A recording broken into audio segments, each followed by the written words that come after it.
Hello everyone, welcome to Daily English Dialogues channel. Today we're diving into a topic that's really crucial for so many of you, mastering the job interview in English. Absolutely. It's a big one. Lots of listeners have asked about this. Yeah, whether you're looking for that first job or maybe a career change or honestly just want to get better at professional English communication, this deep dive is definitely for you.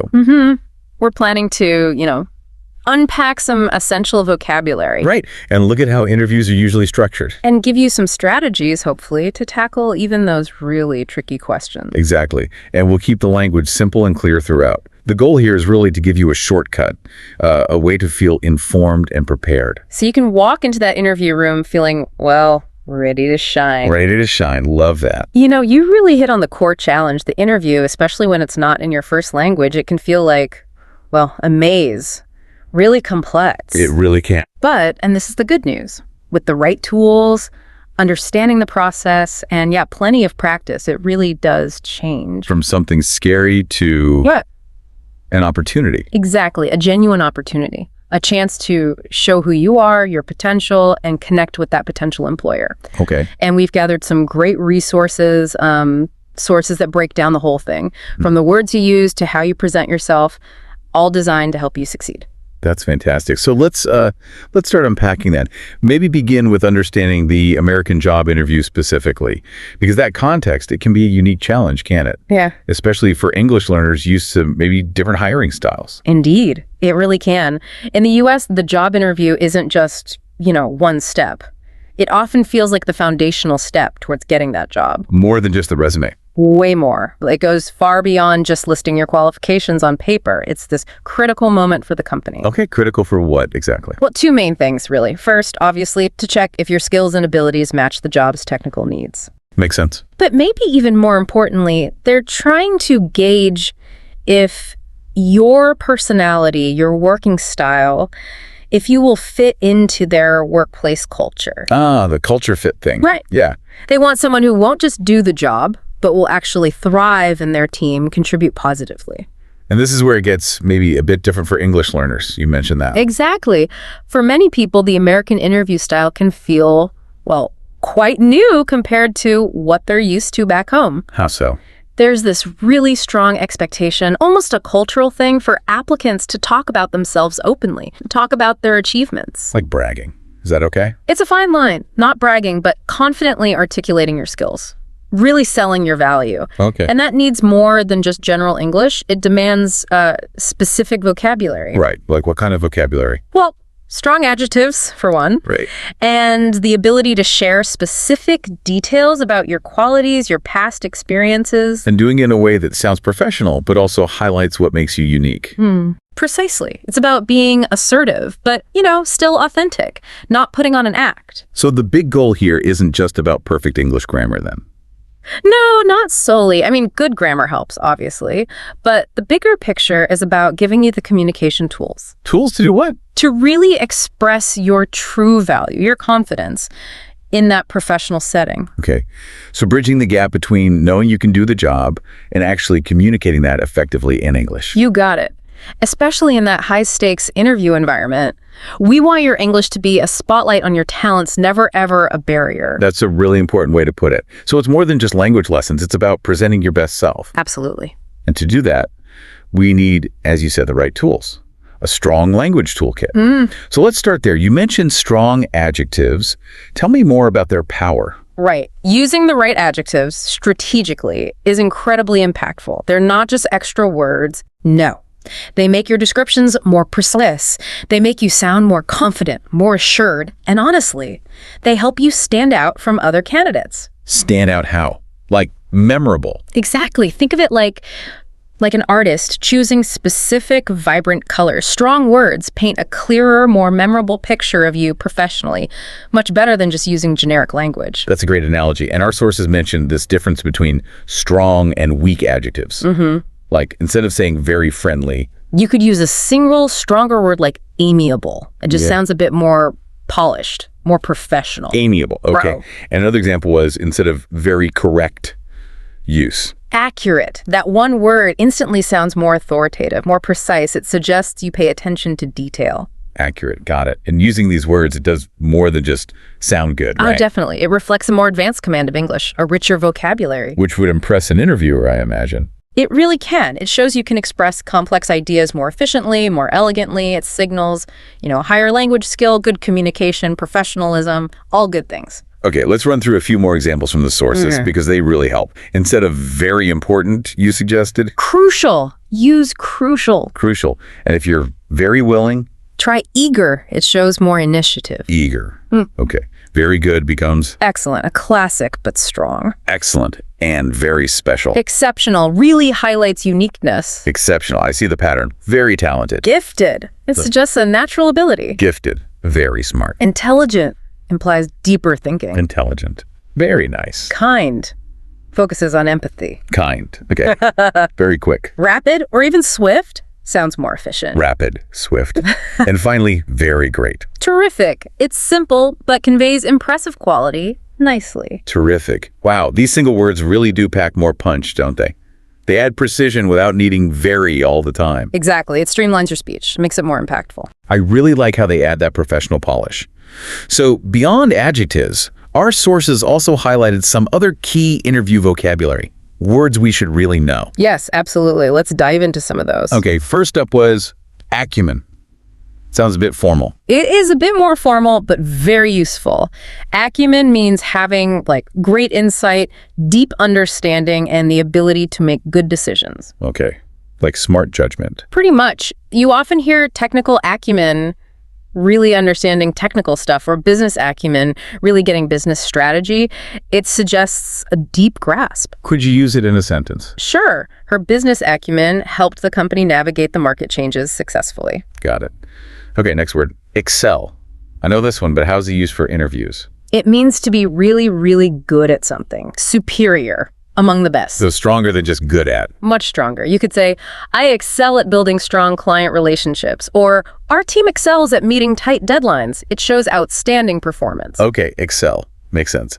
Then there was head or headed as a verb. Right. Used as a verb, it means to be the leader, the person in charge. Like a manager. Exactly. Like in the example, she headed the marketing department. It's a strong, simple way to say you led a team or a project. Headed. Good one. Now, sometimes you need to talk about difficulties. The word for that was struggle. Yes, struggle. It means to have difficulty doing something. Is it okay to admit you struggle with something in an interview? It can be, yes, if you handle it right. You could say, I sometimes struggle with public speaking, but I've been taking a course to improve. Ah, so you show you're working on it. Precisely. It shows self-awareness, which leads nicely to the next word, punctuality. Being on time. Always important. Crucial. Punctuality is the quality of always being on time. It signals respect and reliability. You might say, punctuality is very important to me. Simple, but essential. Okay, next was address. This one has two pronunciations, right? Yes. For interviews, you want the verb add RSS. Stress on the second syllable, not ADD like your home address. And add RS means? To deal with a problem or issue, to tackle it. We need to address this budget shortfall. Or, linking back, I'm actively addressing my weakness in delegation by. Gotcha. Address the problem. Then we have shortlist. That's about the hiring process itself. Yes. To shortlist means to select a smaller group of candidates from a larger pool for the next stage. So if you get shortlisted, that's good news. Very good news. It means you've made a strong impression. You've been shortlisted for the final interview. Okay. After shortlisting, maybe they decide on a plan. The word for putting a plan into action was implement. Implement, exactly. To make a plan or decision active or effective. I implemented a new filing system that saved us hours each week. Shows you can get things done.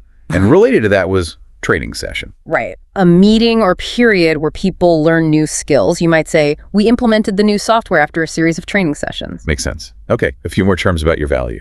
Asset.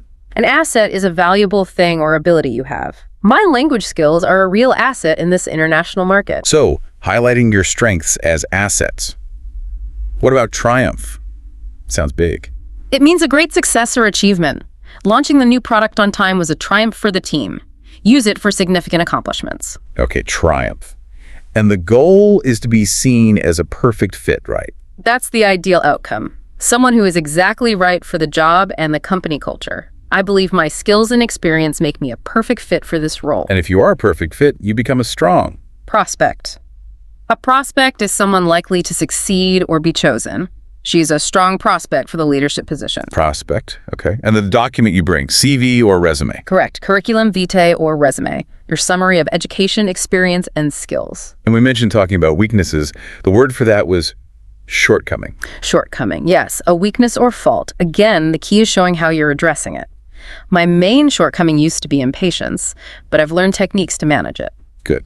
And finally, some general terms. Useful strengths like Things like being detail-oriented, a good team player, or a fast learner. These are always valued. and using strong verbs when describing what you did. Absolutely essential. Action verbs like manage, lead, resolve, improve, they show action and impact. Manage, lead, resolve, improve. Got it. And for soft skills? Use phrases like work well under pressure, adapt quickly, having a problem-solving mindset. These describe how you work. Wow, that's a lot of great vocabulary. It's not just knowing the words, is it? It's using them strategically. Precisely. It's about using this language to paint that vivid professional picture of yourself and what you can do for the employer. It really influences their perception. Okay, so we've got a better toolkit now. Let's talk about the interview journey itself. Understanding the structure, the flow, you said that helps with confidence. Immensely. Knowing what to expect, the typical path an interview takes, it helps you prepare mentally. It reduces anxiety because it's not completely unknown territory. Like having the map. Exactly like having a map. And most interviews, despite some variations, follow a pretty clear, predictable structure. Okay, so what are the main stages according to our sources? They usually break it down into 4 main stages. 4 stages. Okay, stage 1. Opening and greeting. This is the very beginning. Meeting the interviewer, shaking hands maybe, setting that initial friendly, professional tone. Simple greetings, like, nice to meet you. Exactly. Good morning, it's a pleasure to meet you. Or the interviewer might say, thanks for coming in. It's about that first impression. Politeness, a smile, eye contact. Okay, opening and greeting, stage 2. Self-introduction and background. This is where they ask those initial questions about you. Like the big one. Tell me about yourself. That's the classic one. Or, can you walk me through your resume? This is your chance to give that brief, relevant summary of your experience and skills. Your elevator pitch, tailored to the job. Got it. Not your life story. Definitely not. Keep it focused. Stage 3 is usually the longest part. Which is? Core questions and skill discussion. This is where they dig deeper. Asking about strengths, weaknesses. Right. Strengths, weaknesses, your experience, how you handle challenges, specific skills needed for the role. They might ask behavioral questions like, describe a time you solved a problem. Okay, this is where you really show your stuff, using those examples and vocabulary we talked about. Exactly. And finally, stage 4. Closing and final questions. The wrap-up. The interview winds down. And crucially, this is your chance to ask questions. They usually ask, do you have any questions for us? Almost always. And you should always have questions ready. It shows you're engaged and interested. They'll also usually tell you about the next steps and thank you for your time. Okay, so opening, background, core questions, closing. That structure helps a lot. Yeah. But what about the roles? The interviewer and the candidate. Good point. The interviewer's role is basically to lead the conversation, ask the questions, often open-ended or behavioral, and evaluate you. Your skills, experience, communication, and that culture fit we mentioned. And my role as the candidate. Your role is to respond clearly, show enthusiasm, give relevant examples using professional vocabulary, and ask thoughtful questions. You're showcasing why you're the best person for the job, connecting your abilities to their needs. Okay, showing enthusiasm, using examples, connecting to their needs. Got it. Yeah. So let's get into those core questions. How to answer the big ones with confidence. Starting with, tell me about yourself. Right, that deceptively simple opener. As we said, it's not about your whole life. It's your professional elevator pitch. Okay, for beginners, the advice was to keep it really simple. Very simple. Basic facts. My name is your name. I'm currently working as your job title, studying your field. I have number of years of experience in relevant area. Keep it direct. And for intermediate speakers? Add a bit more detail, focusing on relevance. I graduated with a degree in your degree, and for the past number of years, I've been working as a job title, where I developed strong skills in Key Skill 1 and Key Skill 2. Still keeping it concise, focused on the job. Like that elevator pitch idea. Short, sweet, relevant. Exactly. Stick to recent, relevant, professional stuff. Okay, perfect. Now for the really big one. Why should we hire you?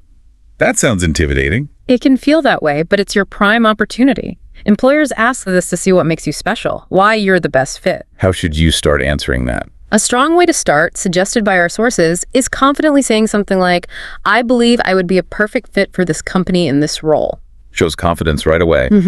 Then you need to back it up. Talk about your unique combination of skills, your specific experiences, maybe even your personality traits that align with the job. What value can you bring? And this is where examples and numbers are key, right? Not just saying, I'm a hard worker. Absolutely critical. Instead of, I'm good at customer service, say, in my previous role, I consistently exceeded customer satisfaction targets, achieving an average rating of 95%. Or that example we had earlier. The one about improving the problem resolution rate. Yes. When I headed the support department, we resolved 70% of issues. After I implemented new training, we hit 90%. Numbers make your achievements real and impressive. They really do. Yeah. And showing you understand the job is also important. Crucial. Do your homework.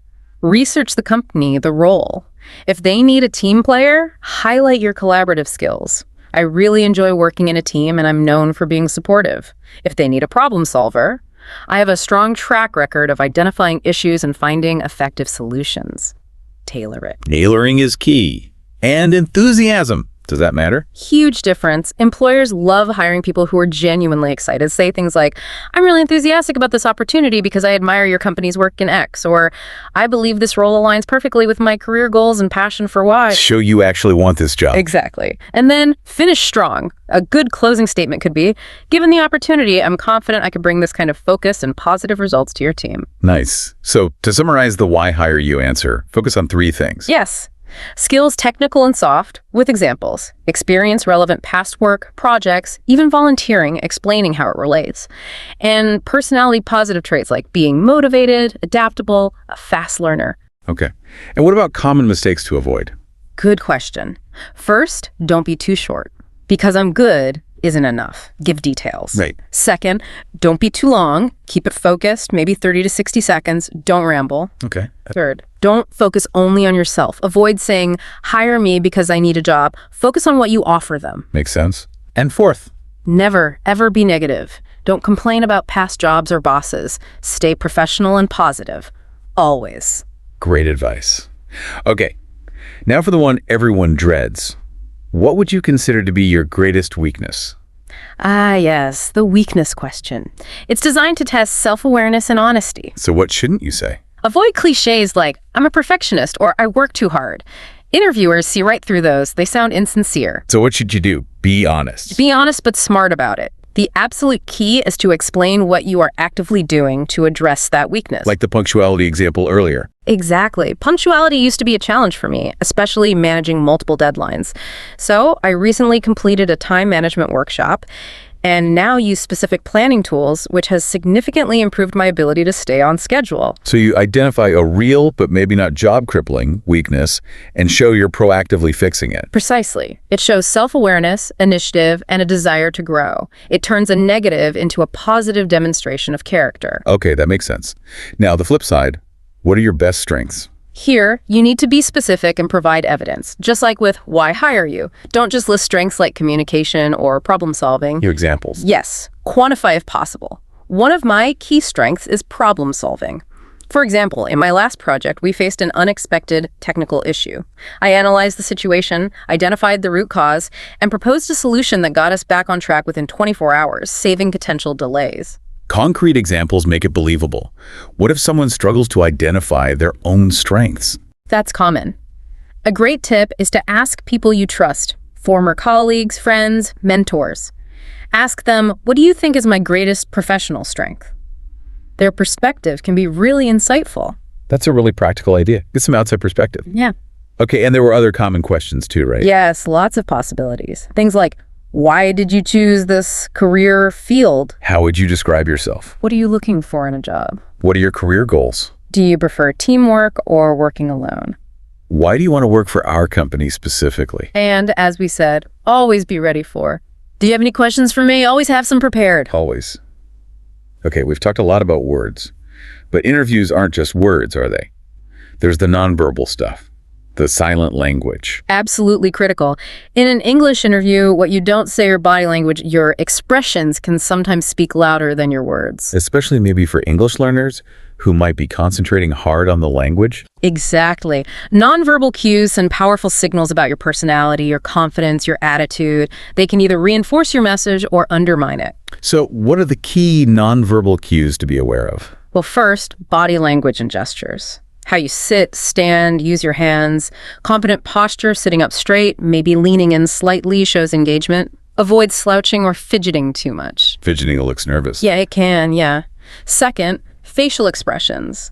A calm, friendly expression helps put the interviewer at ease. A natural smile conveys warmth and enthusiasm. Try not to frown or look worried, even if you feel nervous inside. Okay, body language, facial expressions. What else? Eye contact. Super important. Maintaining appropriate eye contact shows confidence, honesty, and connection. Don't stare intensely, but don't avoid their gaze either. Look at the interviewer naturally as you speak and listen. Appropriate eye contact. Got it. And the last one. Your voice tone, how you sound, your pitch, volume, speed. Speak clearly at a moderate pace and loudly enough to be heard easily. A steady, audible voice suggests confidence. Avoid mumbling or speaking too fast or too quietly. Right. You shared a story earlier about someone whose nonverbal cues undermined their good answers. Yes. The candidate who kept looking down and fidgeting. Their words were fine, but the body language sent a message of low confidence or disinterest. It really shows how these cues impact the overall perception. Being aware is key. It really is. Especially, as you said, when focusing on speaking English well, it adds another layer to manage. It's about the total package you present. Okay, this is all fantastic information. Yeah. But knowing isn't the same as doing. How can people actually practice and improve? Make it real. Practice is everything. Absolutely everything. It's what builds confidence and turns this knowledge into actual skill. So what are the best ways to practice? Role-playing is fantastic. Get a friend, teacher, family member to act as the interviewer. Go through common questions. It gets you comfortable speaking under pressure. Good idea. What else? Record yourself. Use your phone. Record your answers to typical questions. Then listen back. Critically, what should you listen for? Check your pronunciation, your fluency, how smoothly you speak, and coherence if your ideas are clear and logical. Hearing yourself is incredibly revealing. You'll spot things you didn't realize. Like saying, too much. Exactly. Or maybe speaking too quickly when nervous. Self-recording is like having a mirror for your speech. Okay. Role-playing, recording. What about vocabulary? Keep expanding your vocabulary. Actively learn words related to your field and general interview terms. Use flashcards, apps, whatever works for you. The more words you know, the better you can express yourself. And there are online tools too. Yes, platforms like TalkPal offer interactive practice. You can do simulated interviews with AI or tutors. Get feedback on pronunciation and grammar tailored to your field. Really useful. That sounds helpful. What else? Always review lists of sample interview questions. Prepare your answers beforehand so you're not caught completely off guard. Preparation builds confidence. Definitely. And research the company. We mentioned this before, but it's vital. Know their values, mission, the job details. It lets you tailor answers and show genuine interest. Okay. And pronunciation practice. Yes. Practice clear pronunciation. Speak slowly, clearly. Don't rush. Make sure they understand you easily. Maybe practice tongue twisters or read aloud. Good tip. And positive body language. Practice that too. You can. Practice sitting up straight, maintaining eye contact, maybe practice in a mirror or with your role-play partner, smiling naturally. It makes you look and feel more confident. And don't forget to prepare your own questions for the interviewer. Never forget that. Have at least 2 or 3 thoughtful questions ready. It shows you're serious and engaged. And after the interview, follow up. Send a thank you email within 24 hours. Keep it brief, professional. Reiterate your interest. It's a nice touch. so many good strategies. And you made a great point earlier. Practicing for interviews actually helps improve overall English. It really does. It forces you to organize your thoughts, speak clearly, use specific vocabulary, listen carefully. It's fantastic practice for real-world communication, a total win-win. Definitely. But even with practice, challenges can pop up, right? Especially for English learners. For sure. It's good to anticipate them and have strategies ready. Okay, what's a common one? Language anxiety. Feeling nervous. It can make you freeze up or make mistakes. And the solution? Practice relaxation techniques, deep breathing before you go in, and more mock interviews. Familiarity breeds confidence and reduces anxiety. The more you do it, the less scary it becomes. Makes sense. What about having limited vocabulary, feeling like you don't have the right words? That's tough. The solution is ongoing learning. Focus on industry-specific terms and those common interview phrases we discussed. Build that toolkit deliberately. Okay. Another challenge can be understanding accents or fast speech. Difficult if you're not used to it. The key is exposure. Listen to lots of different English audio podcasts, news, movies from different places. Try talking with native speakers if possible. Train your ear. Train your ear. I like that. Yeah. What about getting hit with an unexpected question, one you didn't prepare for? That can throw you off. The solution. First, learn to pause. It's okay to take a second to think. Say, that's an interesting question. Let me think for a moment. Buys you time. Exactly. And for behavioral questions, tell me about a time when, practice using the STAR method. It gives you a structure. Remind us what STAR stands for. Situation. Describe the context. Task. What was your responsibility? Action. What did you specifically do? Result. What was the outcome? Situation, task, action, result. That's a great framework for storytelling, even under pressure. It really helps organize your thoughts quickly and give a complete answer. Brilliant. Okay, one last area. Does the type of job affect how you should answer questions? Should you tailor your approach? Oh, absolutely. One size definitely does not fit all. Tailoring your answers shows you understand the specific needs of the role and industry. Okay, give me an example. Say, for customer service jobs, retail, hotels, call centers. Employers there want friendly, patient, helpful people. So your answers should highlight your enjoyment of working with people and solving problems. I have strong communication skills and genuinely enjoy helping customers find solutions. In my last role, I learned the importance of patience. Makes sense. What about office or administrative jobs? Assistants, receptionists? There, they look for organization, attention to detail, ability to work independently. So highlight efficiency and structure. I'm highly organized and skilled at managing multiple tasks. As an office assistant, I was responsible for scheduling and ensuring all records were accurate and up to date. Okay, different focus. How about warehouse or factory jobs? Stock workers, machine operators? Here, reliability, efficiency, teamwork, and physical ability are key. Show you're dependable and can handle the work. I'm a hardworking and reliable employee. At my previous warehouse job, I managed inventory accurately and worked effectively with the team to meet shipping deadlines. Got it. And finally, creative or technical jobs? Designers, IT specialists? For these, employers want specific expertise, problem-solving skills, and the ability to learn new tech. Showcase your technical knowledge and passion. I have a strong background in your field and a passion for innovation. I'm proficient in specific software tools and always eager to learn new technologies. So tailoring really involves emphasizing the skills and qualities most relevant to that specific job type. Exactly. It shows you've thought about what they need, not just what you offer in general. That makes perfect sense. Wow, we've covered a huge amount today. We really have. From vocabulary and structure to answering questions and nonverbal cues. And practice strategies, overcoming challenges, tailoring answers. It's a lot, but hopefully really helpful. The key takeaway really is, preparation and practice are your best friends. They build skills and confidence. Absolutely. And by using these strategies, working on your English, you're not just getting ready for an interview. No, you're building communication skills that will help you everywhere in life. Personally, professionally, it's an investment. It truly is. So here's a final thought for everyone listening. Think about how practicing for an interview isn't just about landing that one job. It's actually a powerful way to fast track your English learning, making every conversation you have in the future just that little bit easier. That's a great perspective. It turns practice into progress on multiple levels. Exactly. So keep practicing, keep learning, and keep growing.